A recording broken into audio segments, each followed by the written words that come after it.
I made you. Oh, hello. Hey, We are live. We are live. We are indeed. Are we live? We are live. Very much so. Very much so. Wow, happy Thursday. Happy Thursday. Happy Thursday. I hope everybody had a great week. Free Friday. Yes. Yeah. Juanita made it in just in time. She usually says that for us. Hi, Q. Anyway, Hi, everybody. hi, Q. Hello. I got off work. I got off work at 7, ate something, and rushed out back over. You. Well, we're glad you made it. So we're happy that everyone joined us tonight, and we have some guests in our virtual living room this evening. Yes. Some male guests, which we're super excited about. One is returning, and we have 2 new guests, so we'll introduce them. But before we do that, our topic is, can men and women be platonic friends?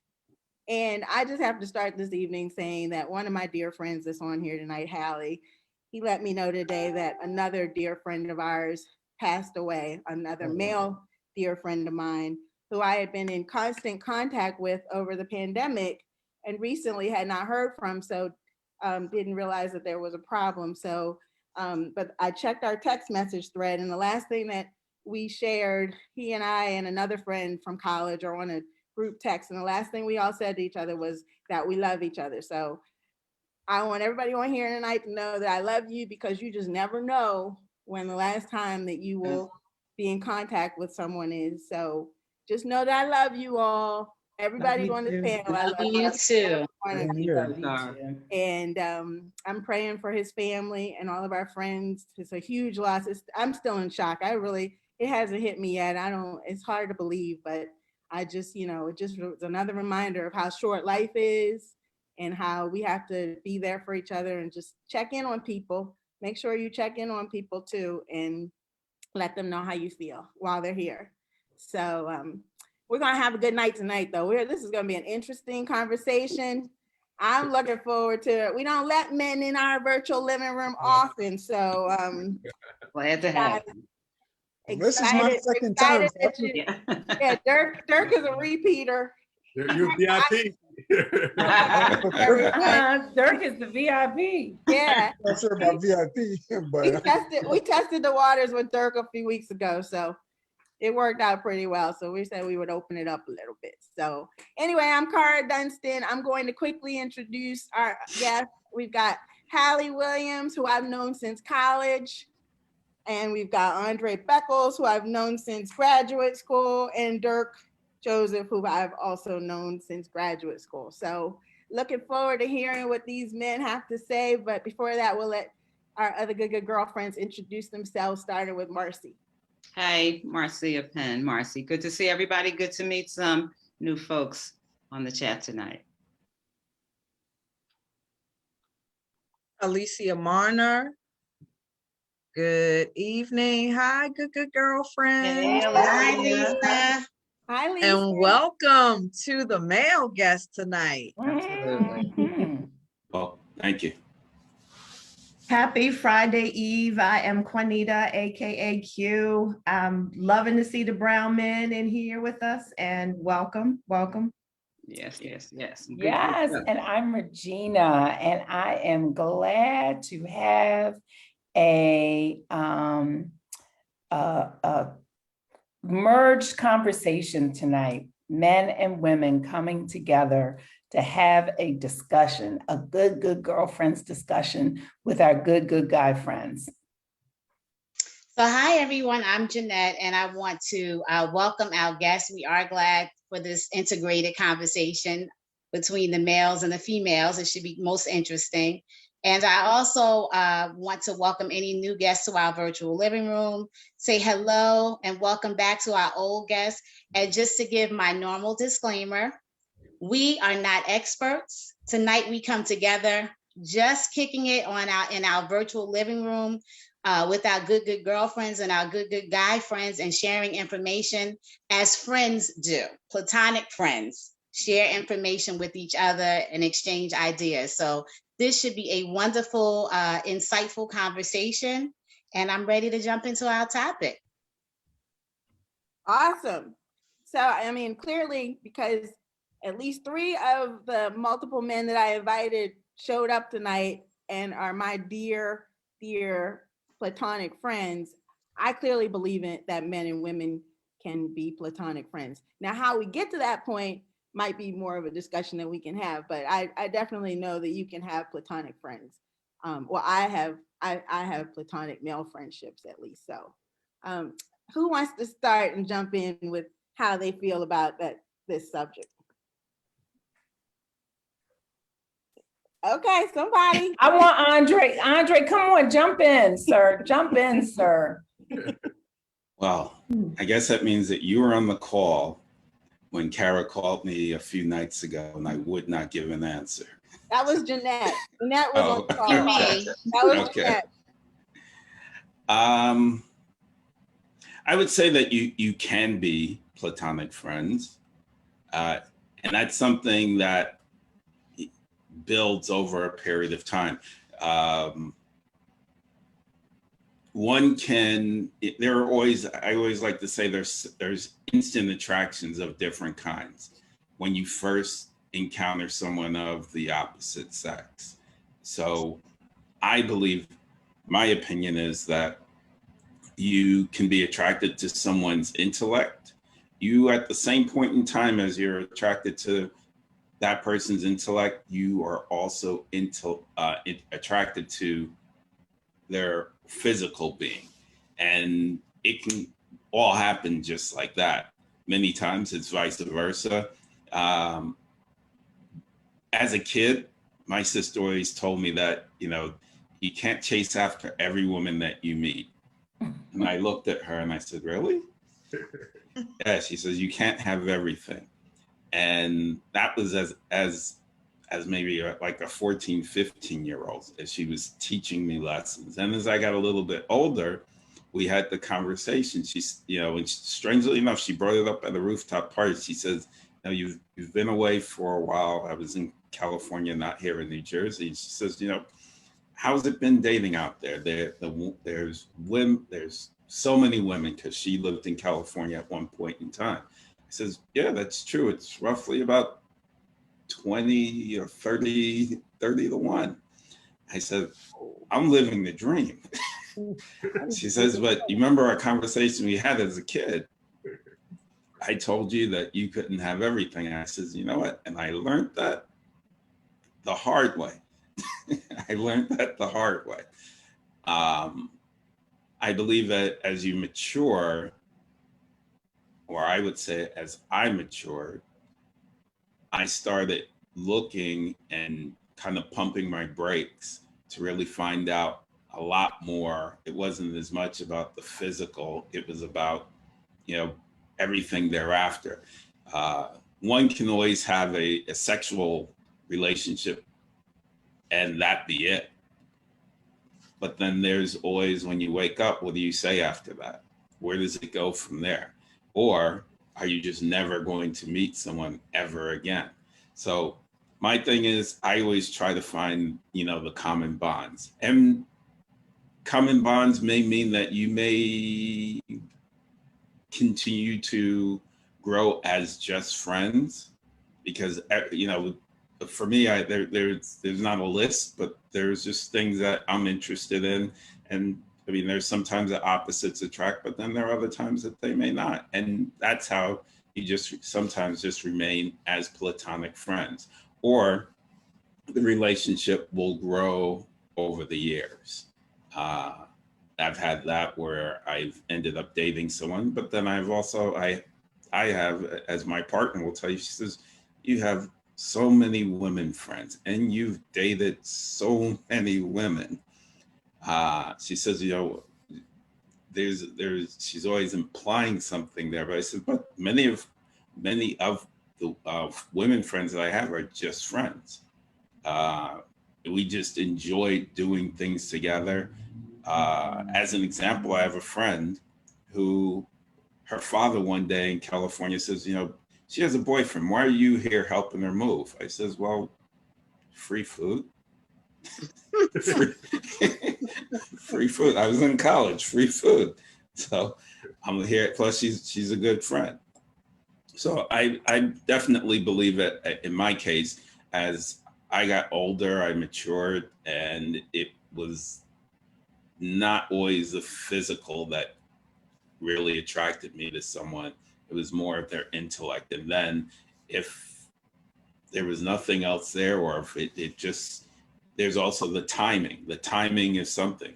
If you already have a partner, then they're going to just be friends. They're just going to be friends, and that's it. I think I've said enough for the moment. So I do have a question for you though. When you first started answering the question or talking about this subject, you said that initially as a younger man, it started out as like was always a little sizzle, like a physical attraction. Yes? That many times would have been the first thing that I saw. Right. Yeah. And then as you matured, it, then you started to look into other things. Through experiences. Yeah. Mhm. Through experience. Yeah. Mm-hmm. So for younger men, one could infer, and I'm not saying, but that a younger man, is a little tougher for younger men, a little tougher for them to have these platonic friendships. Yes, no, maybe so. If I'm doing a small sample size of friends, I would say, yeah. Okay. As one friend's mother said, we were all late bloomers. Mm-hmm.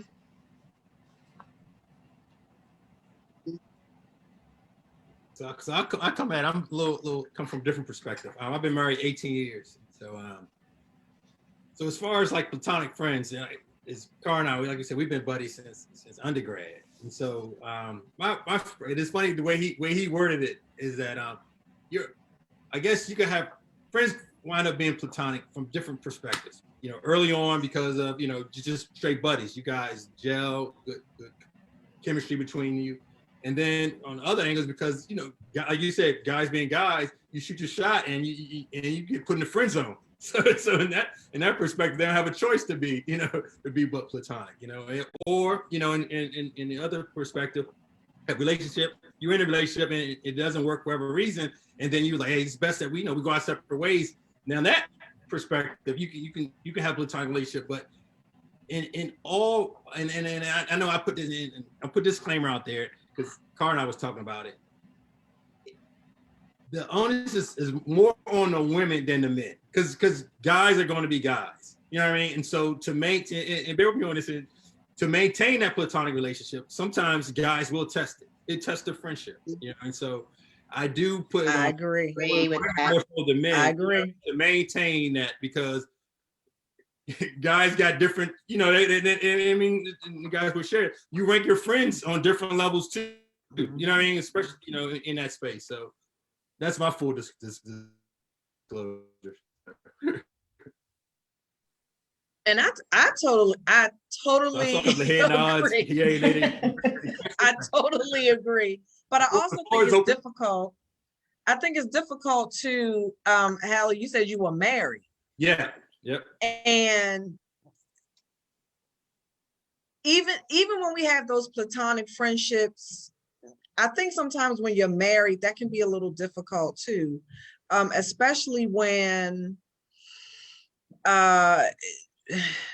have a spouse and you form these relationships, or you've had relationships, and you have this situation where, oh, that's my girl or that's my boy, but your spouse doesn't quite understand the dynamic, or they don't know that person as intimately as you know that person. Yeah. And I'm just going to be frank, sometimes, you might look at a person and you look at the physical and you're like, I don't know if I want that person around my man. Yeah. Or I don't know if I want that dude around, my wife. And I think that's natural. I think it's authentic and an authentic feeling. Yeah. And I think you know, sometimes we have to consider those people in our lives and where they fit, because you can have a platonic friend, but the relationship may not be the same. Yeah, yeah, yeah, and totally. Now, in that relation, and so speaking from a married perspective, home is priority. So you always have to make sure your wife feels comfortable. I mean, first and foremost. So if she's telling you that she's feeling vibes from a person that you're interacting with, it's on me to check the relationship and the friendship, because you got to keep home happy. You know what I mean? And so that's a totally different perspective. You know what I mean? Like, you have to keep home happy. So there might be relationships where you can no longer nurture. You might have to step away from because of that. But as a married person, you and your spouse, you guys need to be able to communicate. And as a man, I need to make sure that she's comfortable with my actions, that I won't act inappropriately around people too. So that's where you have to nurture those relationships. You know, those two types of relationships on both sides, in home relationship and with your friends, or your people you're I appreciate that, Holly. I think you raised some good points in terms of nurturing the relationship, understanding what the priority is, and I think having communication, because it also may depend on when that person came into your life. You know, if you've, like, you said maybe you and Cara, you've been friends, you've been buddies, you've been kicking it since, college, high school, and then your partner or your spouse comes into your life later on, what's the relationships? And to Andre's point, a lot of times it has to also do with maturing, how you mature into that, into self, as well as, but I think the open communication is key. And I appreciate, again, how you're saying in terms of kind of being aware of, where your partner is in this process, because they very much become a part of that process if you are either married or in a relationship with an existing partner. Yeah. I also would say, when you're talking about having a partner, mate, then the biggest thing is also trust. If you have friends that are of the opposite sex, the biggest thing is trust. So in my case, there are times that you introduce your friends to your mate, and hopefully at that point they feel comfortable. If they don't, then that's another discussion. But I think the biggest thing is really just trust. And you gotta know when to fall back too. You know what I mean? Because there are some relationships that you might have, and their significant other, their boyfriend, girlfriend, whatever, may feel uncomfortable. You know what I mean? You have to fall back, because that's their top priority. You know what I mean? Not to say that you're no longer friends. Your friendship just takes another perspective, another round. You know what I mean? So. I Yeah, I also love that, Hallie, what you said, fall back, right? And because you are friends with that person, if their mate is uncomfortable, sometimes what happens is somebody tries to continue to force the friendship, right? But if you're really truly a friend, you're going to say, hey, I understand, and I'm going to just, and I'm going to fall back, and whether that relationship continues on to a marriage or whatever. And sometimes that's the way it happened. But Dirk, it looked like you were ready to say something, so I'm gonna let you speak first before I say something.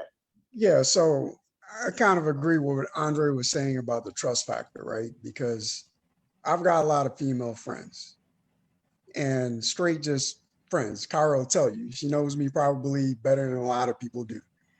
And when I say I'm a friend, I'm a friend. Precursor to this conversation, me, Cara, and Jeanette, we had a little kind of powwow, if you will. And we talked about, or I kind of mentioned from my perspective that it's a choice, right? Andre kind of alluded to it, saying that, you kind of have that attraction, right? You either have an attraction or you don't have an attraction, but it becomes a choice. It's like, do you want to maintain a friendship and have a relationship, or do you want to move on, right? And I think sometimes that's what creates the problem, is the fact that kind of communication, what you said, Regina, you gotta communicate, right? Because if you really have an attraction to the person, then you need to let that person know how you feel, and you either accept it or you move on, right? So for me, you know, what you guys were all talking about, I feel miserably. Like Holly said, you have to know when to fall back. Well, for me, I'm the kind of person, what you see is what you get. If I tell you I'm a friend, I'm a friend. There's no hidden agenda.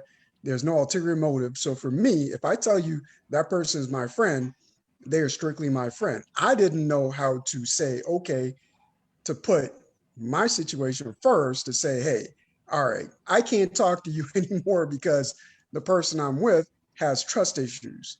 So I can't talk to you. And that's kind of unfair to some degree. I know you got to put that person first because that person is your spouse or your significant other or whatever they may be. So you're supposed to put them first.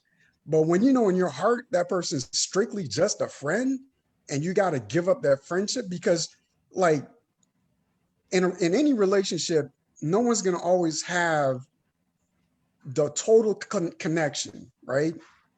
One person might give you one aspect of what you need.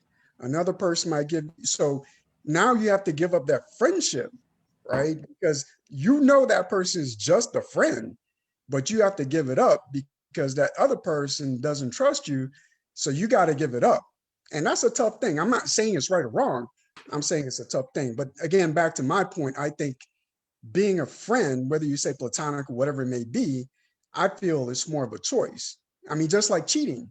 Cheating is a choice. If you're going to cheat, you make that decision to go cheat. And no one can argue that point because no matter what you say, I'm going to do it or you're not going to do it. And no one in the world can argue me that point. That's a choice that you make. So you either do it or you don't do it.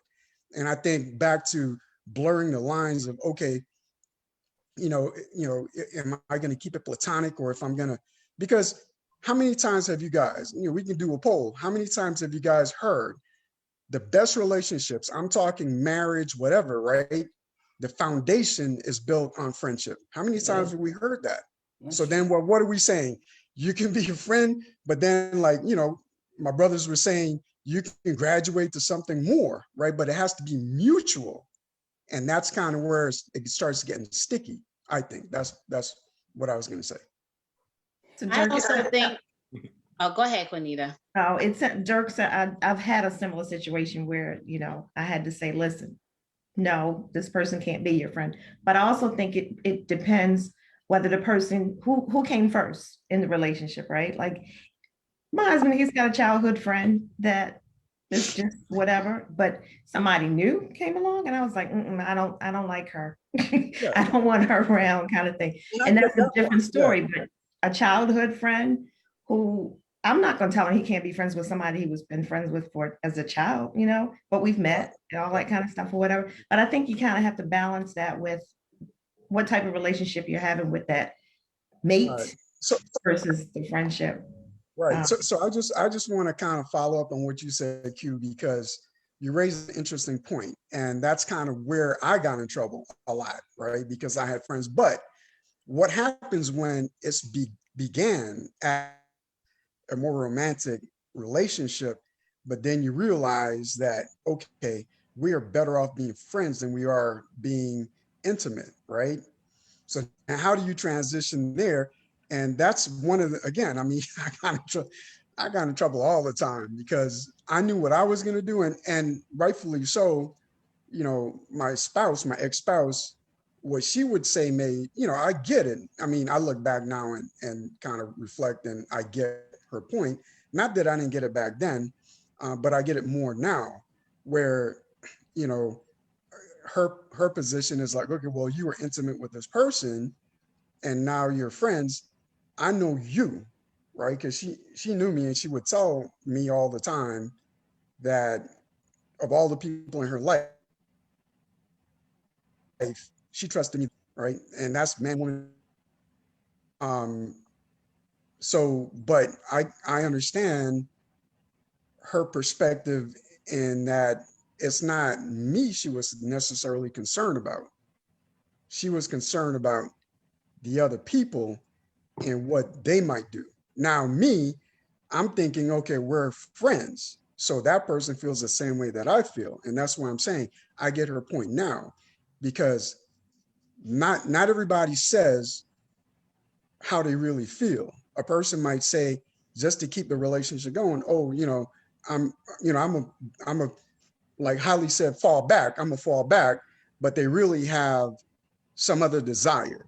And that's why I say you have to be honest and truthful in communicating. And, was it Regina said communication? Communication is absolutely critical. Don't bullshit, because if you bullshit, it's gonna create a lot of chaos. I also think in terms of married folk that it depends on, when you have friends, how you present them to your partner, right? So I think that has a lot to do with those friends that you keep and those friends that maybe you have to fall back from. But you have to be mindful in how you present people to your wife or your husband or your significant other. And we don't always do that the right way. And then to your point, Dirk, about being honest, sometimes folks aren't comfortable with being vulnerable, right? And so that's the other thing too, with each other. So, to the point about married folks, it's all in how you present. I believe, as a divorced woman, it's all about how you present your friends to your partner. And I wanted to go back to Hallie's point a little bit. Because while you said men will shoot their shot, women will shoot their shot too. Yeah. They will shoot their shot also, right? Dirk said it. They'll say, okay, yes, we could be friends. And they know you're with somebody else and they still could, I mean, and I feel like everything Holly said, well, actually everything everyone has said can go for women. Either way. Yeah, either way. Yeah, absolutely. I mean, he's speaking from a male perspective, but every time he said something, I felt everything he said could either be the woman or the male in the relationship. Absolutely. And I also think, I do think it's different. Well, the perspective is when you're single and you are friends with a male that you have been in a relationship with, so there's, I guess there's different perspectives, how the relationship how the friendship came about, how long, and the nature of that. But if you have been in a relationship and you've decided to be friends, I think sometimes it is challenging to continue that friendship in that way, as a friendship. Because if people are not honest, as you said, Dirk, if the person says, you agree to not not be in an intimate relationship, but you agree to be friends, and everybody's like, oh yeah, I'm fine with it. But really you should say, I'm really not fine with it. I really do still like you. And so let's just part our ways, and maybe we can come back later and be friends, but we can't be friends right now at this point because that's where my feelings still are. Before we go any further, I wanted to introduce another one of our special guests, and we also have our good girlfriends, Cece, joining us tonight. But we have another very dear male friend of mine, Charles Odom, has joined us, and I don't know how long he's gonna last because he just got off of a flight from LA and he's exhausted. But I just wanted to introduce Charles. Charles and I have known each other since like 1998. We met at Sinbad Music Festival in Aruba back in the 90s. And he's a really dear friend of mine. We spent a lot of time together because he would scoop me up on Monday mornings. We both were working in New York, but we would come home every weekend. So we rode back and forth to New York every week for years. So we have grown to be the best of friends over the years. And I wanted to give him a chance to share his thoughts around the topic of, can men and women be platonic friends? Hi, Charles. You're on mute. Thank you, Cara. Hello to everyone. Hello. Glad to be here, definitely. Definitely enjoyed the conversations, the different points of view. And I think I can agree with a lot of those. And I think in addition to for myself, some of my Platonic friends, female friends, a lot of it is grounded spiritually too. You know what I mean? So there's a spiritual connection there and accountability between us. So, I'm only wanting the best for that person. So, you know, so I don't allow myself to cross that line. I mean, not saying you're not human, but spiritually, that's what I mean. That's where it's based on for me and our experiences together. But that's where it is for me. I mean, I look to Kara for a lot of just spiritual balance. You know what I mean? Like there's things I'm dealing with, or may deal with, something like that. She's a person I rely on. Have depended on for many years. And and just knowing her husband Andre, he's a really cool guy, and I respect him and how he has honored our relationship as a friend, because she truly is that. And there are other friends that I have like that are Platonic too, that spiritually I contact these people for those reasons where the life is difficult. I don't see the side of that there's this physical attraction. That's just the way that my life has been with a lot of my Platonic female friends.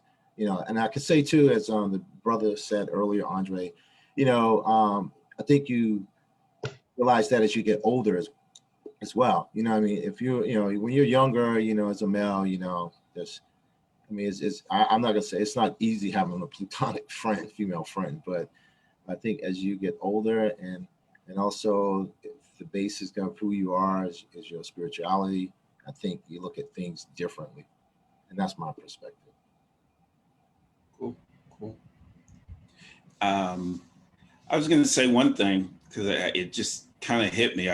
And it's not a cheap plug for my podcast in any way, shape, or form, but I was doing one, and it was all based on relationships, how people met, how they got married, and then at the end, one of my the question that I always asked everybody was, how did love change? When I say change, not for the negative, how did it grow? But one of the things that I really found interesting, and I have for some years, had a lot to do with some of my friends that are either from Africa, that are from Southeast Asia, and they're either Muslim or they're Hindu, and they have arranged marriages. So you never have that time to be friends, so to speak. Your families bring you together. So you never have a friend that is a female friend. And in many countries, that I've been to, if you're not a relative, you're not walking down the street with just some random person. So that was one thing. And I guess, as I mentioned, I talked about in the podcast, someone had asked me, and this just has to do with relationships. They had asked me, how many of your friends are married? How many of you are divorced? And we were just using some stats because here in the United States, the Western way, as some of my friends will say, that they said, well, there's divorce rates of 50, 60%. And then arranged marriages, it's like 4, 5, 6%. And I said, yeah, I went through my telephone book or my cell phone for that fact. And it was 50%. And that's just because it's arranged marriages. But then, if I look over to the point of having someone of the opposite sex that is your friend, I think that is very cool in the sense that you're able to build that friendship, as some of you have said, and it could just be friends. Later on, is there, if it ever develops into something, it develops because you have found all of those innate qualities on both sides that you both liked about each other. And if you happen to be single, you may take it further and date. Or in some cases, I have some friends that just got married. They knew each other for 10, 15 years and they were just friends, and then they were both single, and they looked at, what they really liked in a mate, and they had it right in front of them. Yeah. So I think being a friend with the opposite sex can definitely be a plus. It definitely can be a plus. So you can have those friendships. If you had asked me, kind of like when Kara called me and I was in several zones, and you asked that question, I was like, oh, really?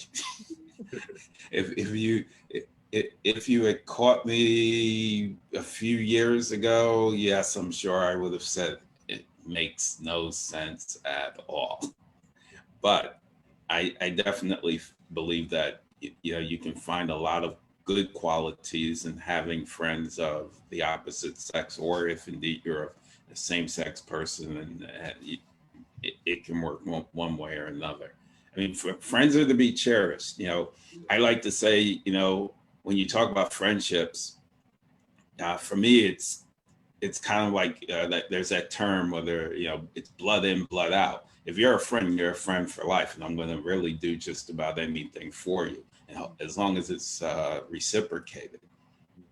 So in that sense, I treasure friendships, and I don't have 1,000,001 friends, but I have all the friends that I do have. I trust them. If they say something, I'm going to believe them.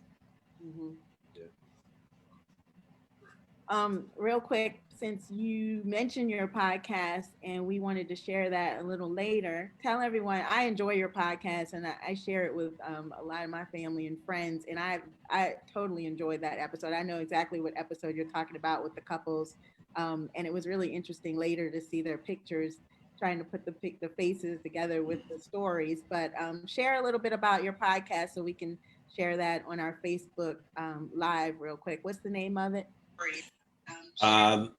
The podcast is called The Justifiable Noise Project, and it's evolved over time, but basically I deal with a lot of issues that regular media may not touch on as frequently, or people don't talk about as frequently as I believe they should. So it really delves a lot around people of color. So if you're of African descent, if you're of Indian descent, if you're of Latinx, I believe that the media has never done or it never does enough to really delve into the topics that I think that many people want to hear. So I can have various business owners on. I can talk about relationships. It really just depends on. I have like a list of maybe 100. I went into, maybe it was about 2 years ago. I went into a pub because I started off with 2 other friends to start it off. And I came up with like 150 topics, and I have not gone through them all. I've done now maybe about 40, 44, 45 podcasts. I collaborate with friends of the opposite sex sometimes. And I always like to get input. The biggest thing is really just topics that are important to people of color that are not exposed or talked about. The promoting of, as you said, of small businesses or large businesses. I still get off on the fact that I one day just sent a tweet to the CEO of a sportswear shoe manufacturer based out of Kenya, and the CEO it's the first African made shoe and based sneaker out of Kenya and based out of Kenya. And I have a love for Kenya. And then I just sent her a message, and she was like, yeah, because if it means that your podcast will grow and my business will grow, why wouldn't I do it? That's awesome. And yeah. Is it on Spotify, or how can they find it? It can be found under the Justifiable Noise, and that's Noise with a Z podcast, project podcast, and it can be found on Spotify, Apple Podcasts, iHeartRadio, anywhere where you listen to good podcasts, I like to say. Okay, awesome. Thank you for sharing that. Not that- I'm gonna go back real quick and say that at least for Lisa, Cece, Q, who was on here, and me, we had a unique experience in high school where we went to Baltimore Polytechnic Institute that we talk about so often. And it was formerly an all-male school. So just a few years before we arrived, they started letting women attend. And so we were in school with approximately what, 75% men, 25% women, if that. So it's for me at least been very natural to have a lot of male friends because that's who we were in school with all day, and that's who we built relationships with through our high school years. So I know that was a unique experience in my case, and it's always made me comfortable having platonic male friends because of that, and never looking at it any more than friends whom I love dearly in that form or fashion. So, but I will say that I agree with Hallie because some of those friendships that I've had have been since high school. I've had cases where I knew I had to step back, when they were married. And in some cases, I have made wonderful friends with their wives, and we've become one big happy family. In most of the cases, that's really what happened. I mean, Jeanette and I talk about that from college. That's how Jeanette and I became so close. I was friends with her husband, and he says that she got me in the divorce. So, we've been best friends ever since. But I do know I've always been very respectful of what Hallie said of, how comfortable will the wife be with my presence, or the significant other will be with my presence. And I'm open to whatever kind of relationship that they want to have or not. And I always make that very clear to them. I make it clear to them that, I understand, I respect marriage, I respect relationships, and I'm just here to support the whole family.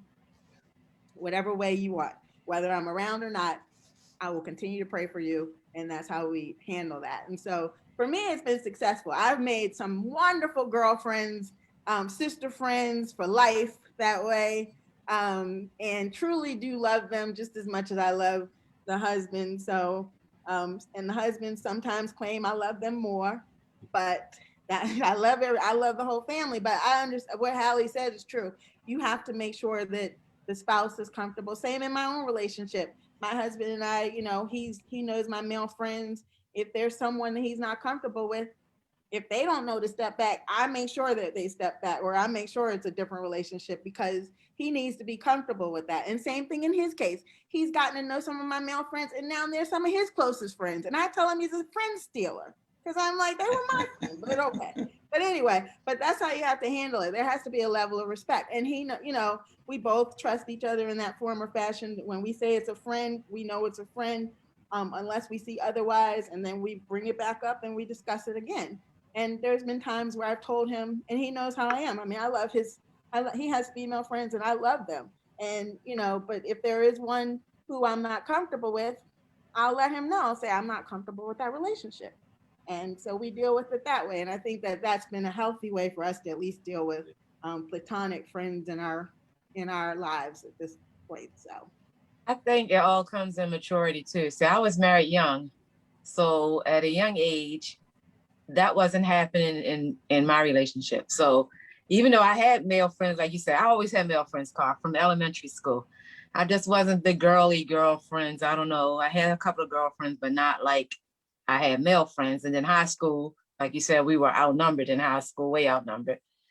But my husband wasn't, I guess, at that level. So if I say that's my male friend, and I guess in my maturity wasn't enough to say, okay, I need to step back, because I'm a little stubborn. I'm like, well, we've been friends forever. Why did I stop being friends with him? He's my friend. Like, get over it. And, that's the attitude I kind of took. But being a lot mature now, I wouldn't. I definitely, hindsight is 50-50. I wouldn't approach it like that now at 50 as I approach it at 20. but I think a level of maturity comes with it too. So you have to realize that when it's time to step back and when your spouse is uncomfortable, how to react. Like, because I know I wouldn't have back then. I'm like, you need to get over it. Okay, we just friends. Yeah. And as shared earlier, different friends play different roles in your life too. You know what I mean? Like some people are like your sounding boy you go to, or some people you go to for professional advice. You know what I mean? Or some people when it's a hot topic, you know, and you want to talk to or joke about. You know what I mean? So you have different people that play different roles in your life too. You know what I mean? You nurture those relationships. Yep. That's true. That's I true. have one particular male friend. His main reason for calling me all the time is, Q, am I wrong? She said, well, like, give me your sister's perspective. What I'm supposed to do? And I'm like, nope. Yes, you're wrong. So yeah, different I relationships. had to go back home and say, well, Q said it.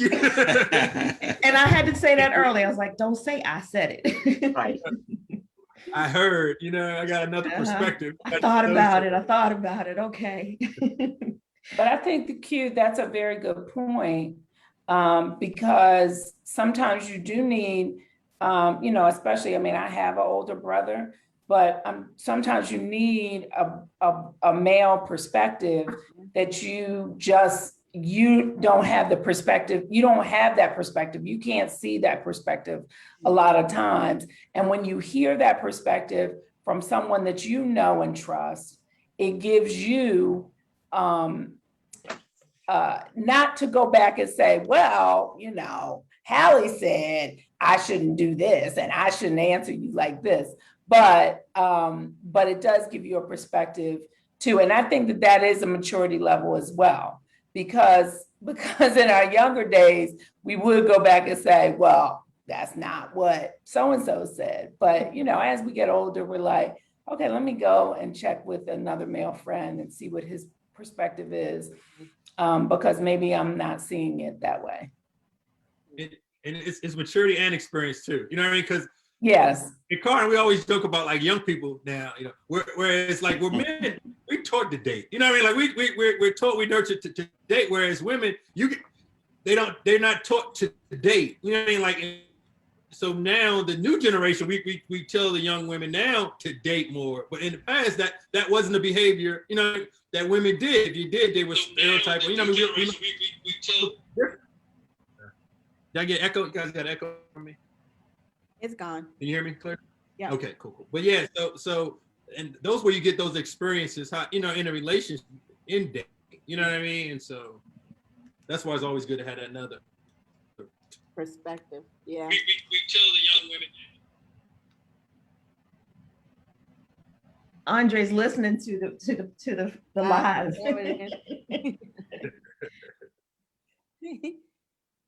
Yeah, it'll be 35 years since we graduated high school. You know, all those friends are brothers. That's the first thing I say. I was like, that's my big brother, my brother. So. Yeah, they're like family at this point. That's the thing. Once you become, you know, friends like that, you become family after years. They are. Yeah. Yeah, and that's all about relationships. You never want to lose that. As I said, and you were talking about friendships at the start. You try and cherish those. We've gone through, or we're still going through COVID, and I'm sure everybody has been touched, whether it be family or friends. And you know, you definitely cherish your friends, whether you know it's the same sex or opposite sex. You know, I have one friend that's out in California, and you know, she's like my right hand partner in crime. And I could tell you that my partner, she couldn't understand that at first. It was like, yeah, you know, it's like my girl. We've been friends for ages. But eventually, once she met her, then she knew. She became comfortable with it. It's all about making the other person comfortable with the situation too. I mean, and like Jeanette started this off, it's how you present them, how people are presented. Correct. Yeah. All right, everybody's silent now. This was a Well, I was expecting more questions. You guys are quiet, so it's just cool. one of those topics that makes you think. Yeah. I think Dirk was the only one that kind of told us the bad side of it. I know some of you other gentlemen have had some experiences where didn't quite go right, and you could have handled it differently, maybe, or the other person didn't handle it. Yes. Any that you could care to share. Yeah, I was thinking about it as everybody was speaking, and well, it still goes back to what I was saying about trust. I didn't, in that case of that relationship at that time, I had no idea what it was that my partner at the time, why she was so, I guess the best word would be jealous about my friend.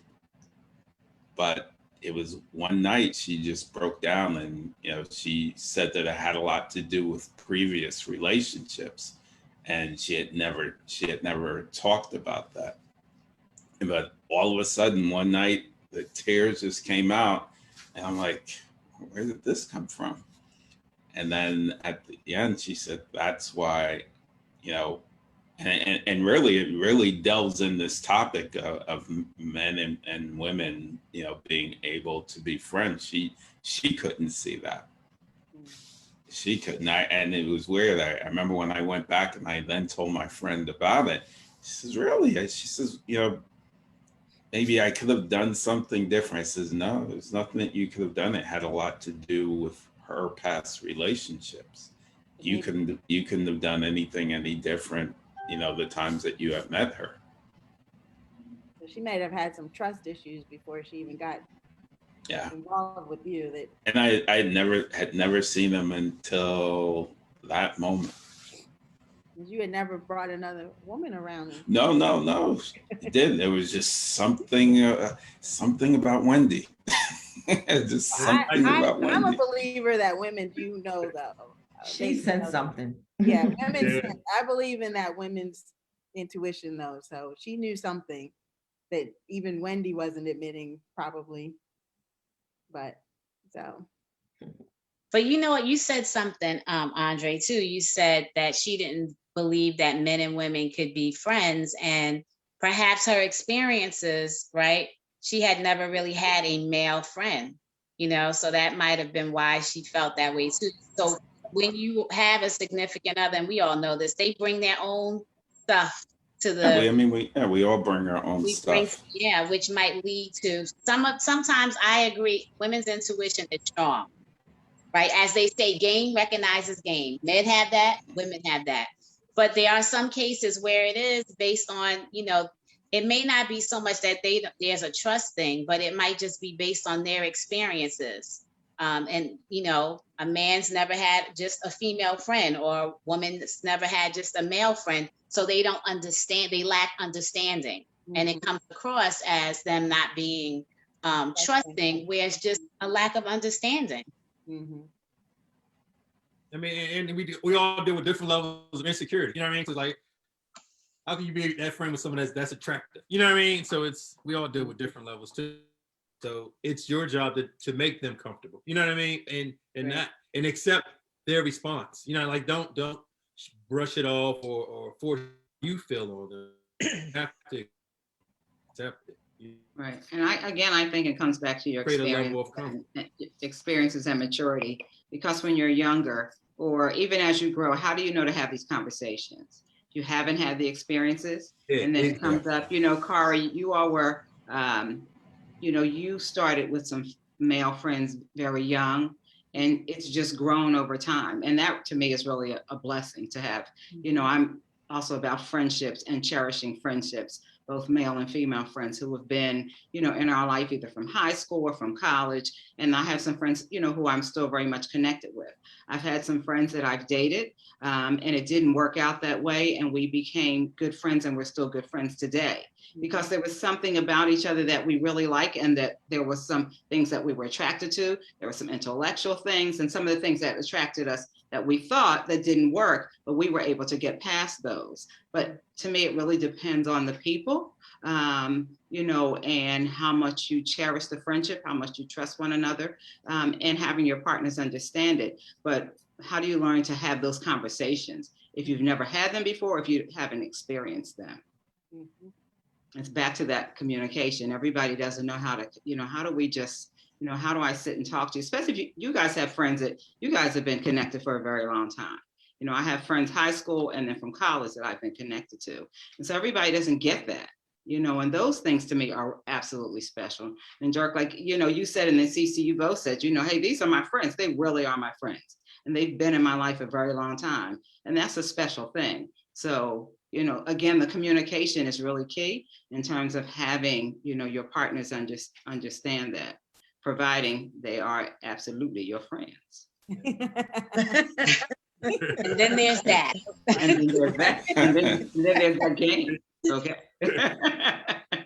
So I think too, though, like you also, and maybe this speaks to maturity, but in a relationship, and I'm gonna go back to Andre, what he said in the beginning about there may be like, you know, male, female, there's energy, there's chemistry, whatever.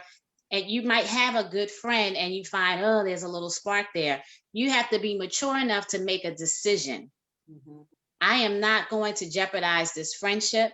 I'm not going to cross this line. I value her too much to do this, you know, to jeopardize this special thing we have. I value him too much. So it's also that too, making a conscious choice to manage a platonic relationship.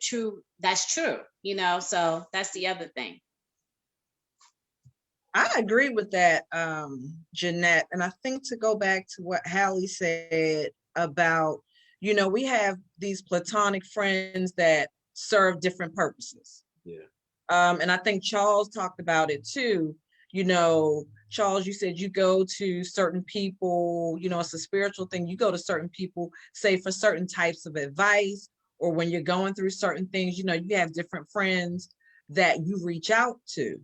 And I think sometimes when we're in relationships, you know, we're in relationships and people, you know, our significant others don't understand, well, why is it that you have to reach out to someone else? How come I'm not all encompassing? How come you can't just come to me and, you know, I'm that person who is pretty much everything. And so I think that takes a lot of understanding too. So yeah, that's the question, especially in marriages. You know what I'm saying? It's because ideally you think the person's supposed to be everything that you need. You know what I mean? But the reality is no one could be everything. You know what I mean? We're just not equipped to be everything, to address all needs. You know what I mean? And so that's really a downfall. I mean, Andre, I'm quite sure you had that on your podcast. That's really the downfall for relationships, especially after this pandemic. It's gonna be, you know, it's been a challenge of a lot of relationships. You know what I mean?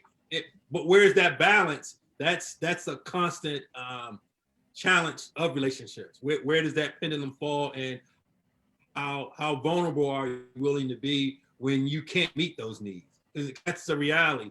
There will be instances when you can't meet those needs, and how comfortable are you with them addressing that need, whatever it may be, you know what I mean? Whether it's spiritual or, you know, professional or whatever, or even emotional. But those guardrails got to be defined.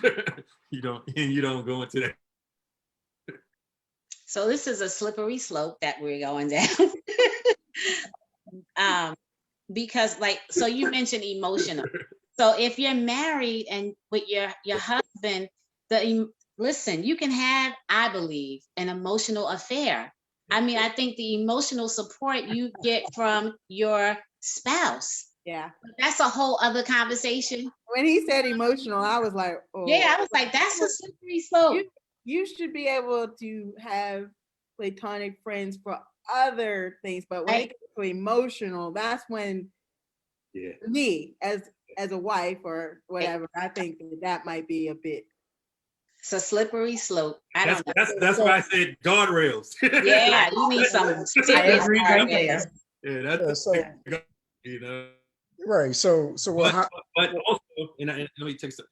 There are some men who we've never been nurtured in that space, so we don't know how to show vulnerability and show our emotional side. I mean, it's how some of us we just been hardened in that way. So Yeah. but go ahead, someone else about to talk. Go ahead, Dirk. I was just gonna say that what Hallie said about, it's kind of like use the analogy of you have the kitty lanes at the bowling alley, right? You have those, you have the, and you know what Jeanette said, that's what I did. Um, for whatever reason, but it wasn't based on a longtime friend. That was a totally different situation. That's why I go back and I say you make a decision. And I made my decision to do what I did because, it doesn't excuse it, but I wasn't getting that emotional need fulfilled, at least in my opinion. Now, someone might analyze it and say, well, she was doing this, that, and the other, so you should have been okay. But for me, it wasn't. So I get what Cara is saying about, and Jeanette, about emotional connections, because that is a very slippery slope. And even though I didn't want to go down that path and I struggled, I was like, dude, don't go there. I made that choice to allow myself to go there. And unfortunately, that's kind of what was the demise of my relationship. But yeah, you got to be careful in understanding and defining what you're getting from each friend. And that's why I say you have to be honest. You can't say, I just want this, but you really want something else, because that's when the slope becomes really slippery. That's what Jeanette's talking about. It's like, okay, well, you weren't honest with me. You said you want to be a friend, but now you throw this curve and you want something else. And I can't do that. I'm not just, it's not just that I'm not supposed to, I just can't do it. I mean, for me, when I was in at the job I'm with with the firm I'm with right now, I actually had to go to HR on someone because I felt totally uncomfortable. I'm trying to be a friend, and every day it's like, hola mi amor, and kiss me on my cheek, and I'm like, so Latin people can be amorous, if you will, and they're very affectionate. Not amorous, it's not the right word, but affectionate, even in friendship. And I was uncomfortable, and I told my boss, and he was like, "Yeah, you need to tell HR." I didn't want to, because I felt like a rat. I felt like, damn, I don't want to get this person in trouble. I just didn't want. It's like, man, I got enough damn problems trying to, keep those rails going, man. And you to now add this, and because the person was attractive, brothers like that curve, and she had curves and everything else, and I was like, man, what are you doing? Because I'm trying to be straight and narrow, and you trying to take me beyond the boundaries. So yeah, that's a slippery slope. Yeah. Good for you for maturing. But see, okay, so I don't mean, okay, so I gotta jump back in, because we were talking about maturity, right? And I mean, I've always been that way, though. I mean, I know everyone's different. Everyone's different, and people mature at different rates, right? Everyone's gonna some mature sooner and some mature later on. Like I think Andre was one that said some realized later on. But for me, I've always been that way. I've never really, yeah, I wasn't trying to be out there trying to, it's like I had a lot of, so I got out the army, I was 21, and I helped to coach the football team for my alma mater back in St. Thomas, Virgin Islands. And there were a lot of, when I came out, I had a BMW, bought one in Germany, had money in my pocket because I saved my money. I didn't spend it. I sent everything to my parents. So I was kind of like a baller, you can say, in a matter of speaking. Yeah. And one day I was driving one of the players home, and he looked at me and he's smiling, and he's like, man, I'm in Dirk's car. And I'm looking at him, like, man, what? And he's like, I want to be just like you. I said, what do you mean? He said, man, everybody knows you got all the women. And I was like, whoop. And I literally stopped the car dead. Boom. I looked and I was like, what are you talking about? He's like, man, you got all the women, and these girls were nothing but friends. If they needed a ride, that's all it was. So people would see me or see them in my car, and all I was doing was giving them a damn ride, nothing else. But I was labeled as something else. But that goes back, and for me, my maturity when it comes to that was already there. And it might have been because of external factors, but nonetheless, it was there. I was like, I'm not trying to do anything crazy. If I met someone, I thought they were attractive, they had a boyfriend, whatever, and they say, hey, this is all we can be. That's all it was. Period. That's all it was. Friendship. And I'll be there for you. So my maturity level when it comes to that was already there. But then later on in life, with the emotional part, that's what tripped me up. What Jeanette was saying. The emotional part is what tripped me up, because I think a lot of it was just kind of the frustration of not being trusted. I think for me, because I do have a lot of female friends. So I had to kind of basically shut everything down. And when you shut that down, then I'm not getting what I needed from you.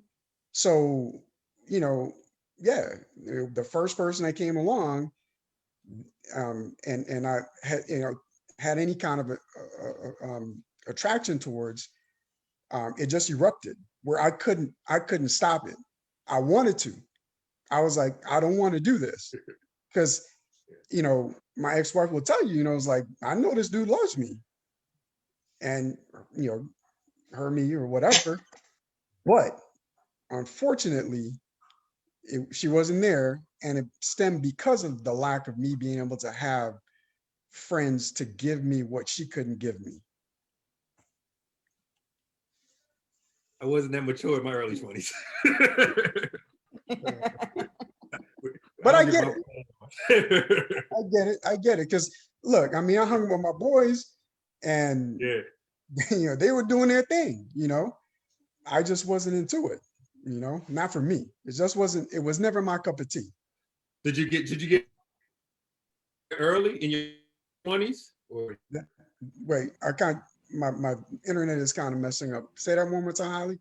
I said, did you get you started? Did you get married early in your 20s, or did you get married early? Man, and that's the funny thing is I didn't get married until I was 36. Okay, cool. I was so afraid of losing friends, right? Because I would meet these people, and they became my friends, and I wanted to keep those relationships. I didn't want to compromise it. Yeah. I'm not saying I never did. I'm just saying I kind of learned. It's like, oh, if you compromise, then you lose a friend. So I was like, nah, I don't want to do that again. Yeah. So I went through a couple of them where I was like, yeah, and it's like, well, I told you I'm just friends. Like, oh, okay, that's what that means. That means stop. It means stop. Yeah. So that's the choice. Yeah. You either do it or you don't. So I'm just curious, I guess all of y'all can answer this, but so I think I've heard from Hallie saying that the woman had to be the one to put the guardrails or stay within the guardrails. Is that how you all feel? Because I'm just curious, is it on us? We got to be the ones that we got to make sure that. No, I would. So you're saying that we completely drive the relationship, whatever way it's going to be? Is that what you're saying? No. I'm getting from it. No, I would say that you should pick up on something if your mate's not there with you, you know, with regards to having, you know, female friends, or if she's very comfortable, because, you know, just as well, I mean, my mate, she has male friends, and some are married, or most of them are married. Many of them, there are some that aren't. To me, that it doesn't bother me, and then in another sense, it can't bother me because I'm the same way. Yeah, I'm a trusting person. So for me, I was never the kind of person that was really jealous of anyone. I can honestly say that. I mean, I never questioned friendships of, you know, but then again, shit. I mean, I never had a serious relationship until my ex-wife. So I met her at 33. So for me, you know, and that's the beautiful thing about the life I was living. I was like, look, man, everyone knew where I stood. So it's like, we gonna copulate and that's all we gonna do, or we gonna be friends. So I'm not saying I was like a saint. That's not at all what I'm saying, but everybody knew where I stood. It's like, I'm your friend, we're just friends. You and I gonna kick it, we gonna kick it. And so for me, yeah, that Didn't work. didn't work. So that commitment, that C word was like not in your vocabulary, huh, Dirk? Nah, that, you know, it's funny, Regina, you say that, because now, all right, you know, Hallie, Andre, y'all gotta close your ears, man, because I'm, you know, and Charles, y'all gotta close your ears because I'm about to go. You're know, good. Spill the tea. Yeah, no, you're good. You're good. So I served in the military, as you guys heard me allude to, right? So in Germany, you know, I'm in Germany, and you know, like we're, you know, so you guys know we have maneuvers. You got to go out in the woods and train, right? Like, and it's dark as hell, ain't got no lights, you know. And I would look up into the sky, Regina, and pray to God and say, man, just send me that one woman. So nah, I wanted it. I didn't find it, you know, because yeah, but it's my fault because I'm a picky ass dude. So I know it's my fault. Okay. 'Cause I'm Okay. picky. That's very, very I mean, understandable. I get that. But you know what? It's not picky in the terms of like, oh, she's got to be like a goddess or whatever. I just know what I like and I know what I don't like. Mhm. And so until that person comes that has everything I want, because they're not gonna be the prettiest person. They're not gonna be the smartest person. I just know what I want and I'm picky about it. And I think that oftentimes, I mean, most people in their younger years may not have been. Well, let me speak for me. I'm not going to speak for anybody else. Let me just speak for me. I was not, and now I really, really am. And so, you know, Car will say, you know, I'll roll off in a minute, because I mean, and it's not because like I'm rolling off to just be rolling off. Like I know what I like and I know what I want and I know what I don't want. No, it's not a time thing, Hallie. It has nothing to not time in terms of age, right? But time in terms of like, I'm not gonna waste your time. Exactly. And I'm not gonna waste my time, right? Absolutely And that's not. because, you know, some dudes, you know, again, Hallie, you know, Andre, Charles, y'all could probably, it's like, you know, some dudes would just be like, man, I'm gonna just go with the flow just to get what I, you know, to get the physical part. Me, I was like, look, I'm trying to, and see, that's where like the conversation becomes, is like, you know, can you just be platonic friends? You can be friends, but sometimes it turns in, you know, we talked about sometimes turning into more than that. And I do believe that you have to be a friend in a relationship, whether it's a, you know, marriage or whatever. You have to be friends, man, because, you know, when all that, when all the other infatuation and all that stuff is gone, then you don't have jack. You don't have anything, right? So you're sitting there looking at each other like, I don't even like your ass because I'm your friend. You know? So now what do you have? You only got jack, right? And So I think that that's what happened. A lot of that happened in the pandemic. right. Because Like you me, really had to, you really like all day, every day. You couldn't escape by going to Right. work. You couldn't escape like just for a few hours. Like I think a lot of that happened. right there. Like, Yeah. and if you can, and I look at my parents who've been married for over almost 60 years. Wow, congrats. And I watch them interact. And like, is it like a whole lovey-dovey, blah, blah, blah? No. But No. guess what? At the end of the day, they are friends. You're best friend. And you know, they managed during the pandemic.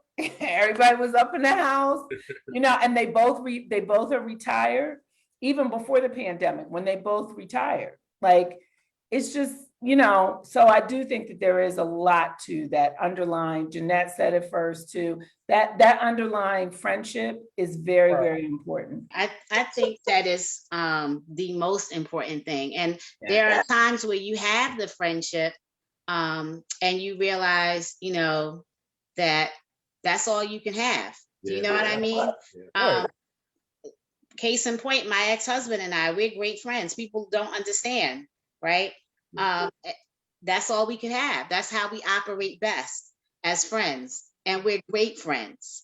And, you know, and that works for us. So, you know, but that was always our strong suit in our marriage, friends, you know, so.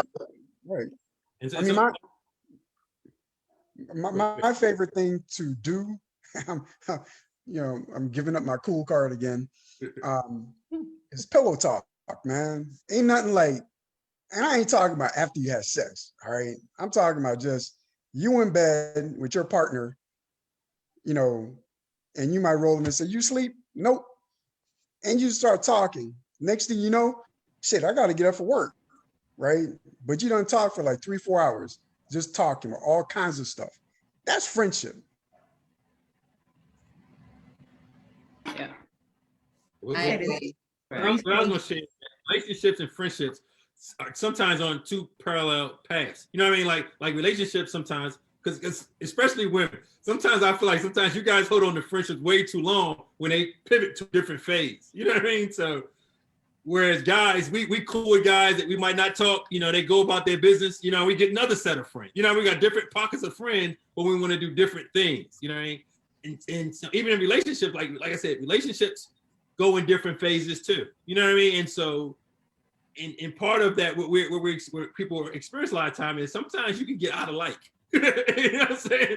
And so, love is tricky, but like is another, because when you get out of like, that relationship is sometimes hard to repair. Yes, yes, yes, again. Part where you want to be well. Stay out when you feel yourself like, I don't like that person, like that, there's a whole nother phase that you might not be able to come back from. You know what I mean? I agree with you 100%, Hallie. I say the three L's, like, love, and lust. Yeah, so, no right. You gotta have that like part. I can still love you and not like you. Yes. Absolutely. Yeah, gotta have that. I know there are people where I'm like, I don't like your ass, and I'll tell them, I don't like you. So you gotta be careful. And they say like, well, I thought you said you love me. I'm like, yeah, I love you. I just don't like your ass. Oh yeah. That's why I say when Regina said that the time's up, that happens sometimes. You know what I mean? When you're dating, like, yeah. Andre is getting ready to leave us. So Oh, time you go. That happens in dating. You know what I mean? Like, Andre, you have any closing words for us? He has to drop off. No, it's a pleasure. I thank you, ladies and gentlemen, for allowing me in. Thank you for coming. Definitely check out that podcast. I was gonna say put his podcast info in the chat. Yep, I put it in the chat. Yeah, thank you. Appreciate it. Nice meeting you. Nice meeting everyone. I Yeah. guess I'll look forward to the next time I get that call from Kara. And it's funny because you called me and I generally don't answer my phone at night. We called him pretty late. We called him pretty late too, but we took But a chance. it's only because it's Kara, and I don't know where she got that smile from. But I always tell my partner, I was like, she has this smile that just pops out of nowhere, and that's Aw, why thank you, I picked Andre. up. That's so sweet. You're a Thank sweetheart. you. Thank You guys be well. You Take too. care. You Be well. too. Take Peace be care. with you. So I heard something that triggered something in me. How late did you call, dear? We called like 9. What was it, Jeanette? Yeah. Like, Oh, okay. It That's might not have too been. bad. That's It not wasn't too bad. super late. it wasn't Okay. super late, but it was kind of, I don't talk to Andre on the phone very often. So for me to pick up the phone and call him at 9 something is kind of, late. So No, it wasn't after 11 or before 6. it was like 9 o'clock on a Friday night too, wasn't it, Jeanette? It was Saturday. Yeah, I don't remember what we made the calls at the same time to Yeah. everybody. So We called Okay. everyone in a I was row. gonna say, 'cause it was kind of late when y'all called me too. yes. After 11 and before 6, it better be emergency, Juanita. That's what I'm saying. No, it wasn't that late. It wasn't that It's late. just a friend. That's not the kind of friend you need. Right. That friend So needs to that better be an emergency call. Like put it on Somebody speaker so we can all hear. The only one that was early was Charles. He was on the West Coast. He was Oh. just getting off of work when we called, so it was early for him. It was. I don't know. Sometimes we talk and I don't know if it's early or late, Yeah, but we stay on the phone for a long time. we talk hours. Everything and anything. Yeah, just like friends do. Yeah, Absolutely. awesome to have a friend like that.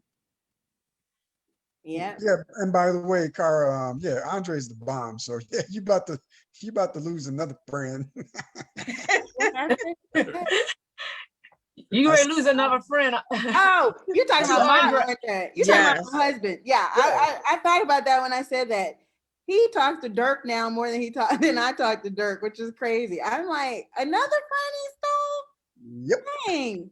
Well, Andre say that you stole me. Right. He says I stole. He Ricky. says that all the time because I was friends with Andre. I really wasn't friends with Andre first, but he claims that. You know what I mean? Because I've known Carr for long. I knew Carr. Our families have known each other since before I for was like a born. long time. But Andre claims me, he'll get mad. Like if I don't. He's not here to defend himself, man. I know, but he's listening. It's all good. He knows. We're all friends. Yeah.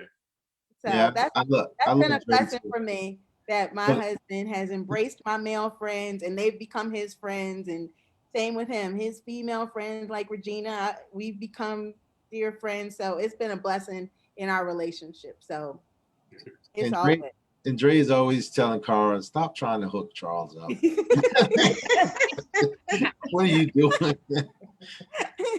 Yes, he Yes. is. He's always like, leave him alone. Stop trying to hook him up. He does say that to me all of the time. He's always looking out for his boy. But I don't listen. No, you don't. You never have. I'm like, oh yeah. So, but that's a different show. That's another show. This is about platonic friends. We're not talking about hookups on this show. You missed that show. That was dating. Check it out a couple weeks ago. Oh yeah, that was dating. That's Missed true. that. Sorry, I missed that. Did I miss that one? No, you came on at the end. In the And end, you came right.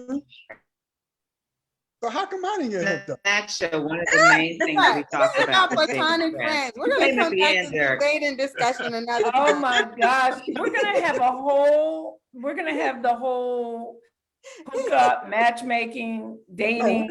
We're gonna go there. We'll be Jeanette back to already that. got that. Jeanette got that under wraps right now. She got that. I On know she does. Yeah. But for now, does anyone else have any comments about platonic friends? I know, like Charles, you have anything else you want to say about platonic friends? I mean, you know, just a lot about what you already said. You know, I try to make sure that my platonic friends, you know, significant others feel very comfortable, and I try to be very respectful of their relationship. You know what I mean? Even though, like I said, they may be giving me something, you know, for me spiritually, whatever, but I still try to be respectful of their marriage or friend or relationship, whatever it is, you know what I mean? Because I do cherish the friendship, you know, and that comes along with being respecting her relationship. So Charles, we appreciate you getting off a plane and joining us. That's like epic. tired. Look. That's that car smile. Yeah, she did text me. And friendship. Say, "Are you coming?" I said, "Oh God, let me get on." I would never hear the end of it. So anyway. He didn't want to hear that. He didn't want to hear my mouth. Well, that's a good friend. That's a good friend. Yeah. He didn't let you down. Dear friend, yes. Hallie, you have anything else you want to share? I think I touched on it. You know what I mean? Just you got to keep those guardrails up. You know what I mean? And stay away from that deception space. You know what I mean? We all people fall into that, but you gotta be straightforward. You know what I mean? Don't be afraid to hurt someone's feelings. You know what I mean? Yeah. If you feel a different way about them. Yeah, the guardrails was a good point. Yeah. And Dirk, anything else I'm good. about platonic friends? Rest in peace, X. That's all I gotta say. That was my man. That was my man. Oh my goodness. Well, what about any of our good girlfriends? Do you have anything else you want to share about platonic friends? No? I'm just glad that we had the conversation, and Yeah. know that that there are those of us and a lot of folks out there, really, I think, who value each other's friendship as individuals, you know, and as people, and have learned how to maneuver and manage and really appreciate each other for what you bring to your relationship. So it was really nice to hear from the good guys, or the good brothers, in terms of you know, even their connections. So thank you for sharing. All right. I like that. We're gonna call them the good guys. They'll still be 3 G's, like we're good girlfriends. They're good guys. So I like that. I like good guy friends. I'm So trying to get that Dirk VIP status. So yeah, VIP. Me, say hi to my daughter. Hi, Parker. Hi. Guys tonight. Good. How are you? Good. You guys all look so wonderful. Oh, Oh, thank you. I love Parker. She's beautiful. She's a freshman at FAMU. Oh, wonderful. She was supposed to be a Spelman, but no, she's supposed to be a FAMU. Where's she supposed to be? Spelman. That's my alma mater, essentially, not effectively. Essentially. We do need to wrap this up. That is one college that has not converted like Poly. It has not converted. We're starting another topic. Oh, okay. You went to Morehouse. Yeah, you went to Morehouse. Yeah. I mean, I got it. I knew that that's what you meant, but That's not what you playing. said, right? I was worded. But I got my son at Morehouse, so I got one. There you go. Oh, okay. There you go. Well, I just want to thank you, gentlemen, for coming tonight. First of all, that was very brave of you. Yes, it was. Come and join us in our virtual living room. So I appreciate you. And as I started, each of you know how much I appreciate your friendship. So no doubt. I want you to know that I love you, and that I'm so thankful that you're in my life, and you each have been such a blessing to me. And I just really thank you for coming tonight and sharing and being open and honest too. So thank you. And Hallie, please thank your wife for allowing you to be here with us tonight, and tell her that we would love for her to join us on our Good Girlfriends show anytime. So she's always welcome to come. We'd love for her to join us, but thank her for allowing you to be here with us tonight. And Charles, I hope you get some rest. Yeah. Thank you. But thank you for taking the time out to be here. And Dirk, Thank you for just always being here for us. You will be back, I'm sure. We'll invite you back. All of you are invited back, but I'm sure Dirk will be back in his VIP seat again very soon. You know, we get that CBC party, so make sure all them come on down. We do a live broadcast. No, that'll be fun. We'll have to take the good girlfriends on the road. Yeah. Next time they have it. So, well, thank you all. We're about to, so guys, if you will stay on for a few more minutes just so we can thank you off the Facebook Live. I'm getting ready to turn it off, but we just want to thank everyone for tuning in to our Good Girlfriends chat. We will see you again next week. Next week, we have a financial topic because April is Financial Literacy Month. So we'll have a financial topic next week. But in the meantime, we hope we've been a blessing to someone, and we hope you all have a blessed week. And don't forget to tell everyone you love that you love them. All right, have a wonderful week.